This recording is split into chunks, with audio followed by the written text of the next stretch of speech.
കോടതികളിൽ നിരപരാധികളും ശിക്ഷിക്കപ്പെടാം എന്നുള്ളതിന്റെ ഏറ്റവും ഒടുവിലത്തെ ഉദാഹരണമാണ്. അല്ല, പ്രോസിക്യൂഷന്റെ കേസാണല്ലോ വാദിക്കുന്നത്. പ്രതിക്ക് വേണ്ടിയുള്ള കേസ് പ്രതിഭാഗം വക്കീൽ വാദിക്കും. കോടതിയാണല്ലോ തീരുമാനം എടുക്കേണ്ടത്. യാതൊരു തെളിവും, എനിക്കെതിരെ യാതൊരു തെളിവും ഇല്ല എന്നുള്ളതാണ് എൻ്റെ ആത്മവിശ്വാസം. അതാണ് എനിക്ക് ബോധ്യപ്പെട്ടിട്ടുള്ളത്.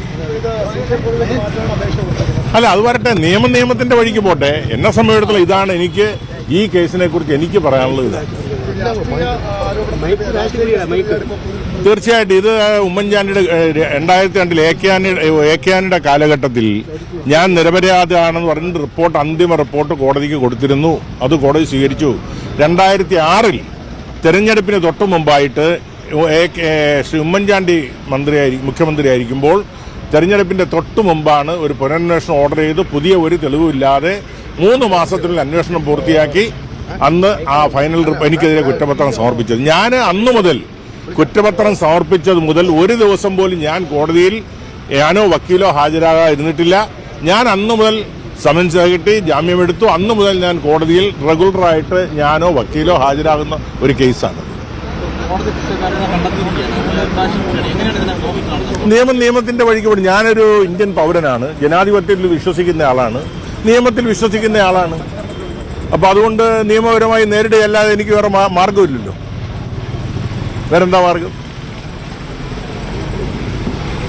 നിയമപരമായി നേരിടുകയല്ലാതെ മാർഗമില്ല. നിരപരാധികൾ എത്ര പേര് ശിക്ഷിക്കപ്പെട്ട് ഇന്ന് ജയിലുകളിൽ കഴിയുന്നുണ്ട്. ഞാൻ 100% ഈ കേസിൽ നിരപരാധിയാണെന്നുള്ള എനിക്ക് നല്ല ഉത്തമബോധ്യമുണ്ട്.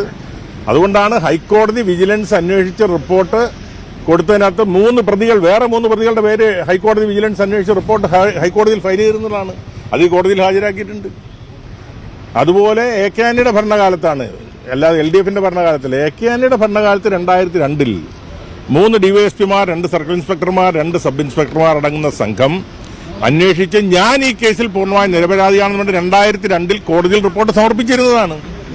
അതിനുശേഷം 2005 തെരഞ്ഞെടുപ്പിന് മുന്നോടിയായിട്ടാണ് 2006 പൊടുന്നനവേ ഒരു പുനരന്വേഷണം പ്രഖ്യാപിച്ചു. പുതിയ ഒരു തെളിവുമില്ല, പുതുതായിട്ട് യാതൊരു തെളിവില്ലാത്ത ഇരുന്നിട്ടും ഒരു പുനരന്വേഷണം പ്രഖ്യാപിച്ചു. 3 മാസം കൊണ്ട് കുറ്റപത്രം കൊടുത്തു. അതിന്റെ വിചാരണയിൽ ഞാൻ ഹാജരായി. ഇപ്പോൾ കോടതി എടുക്കുന്ന എന്ത് തീരുമാനവും ഞാൻ അംഗീകരിക്കും. കോടതിയിലൊക്കെ ബോധിപ്പിച്ചിട്ടുണ്ട്, കോടതിയെ ബോധ്യപ്പെടുത്തിയിട്ടുമുണ്ട്.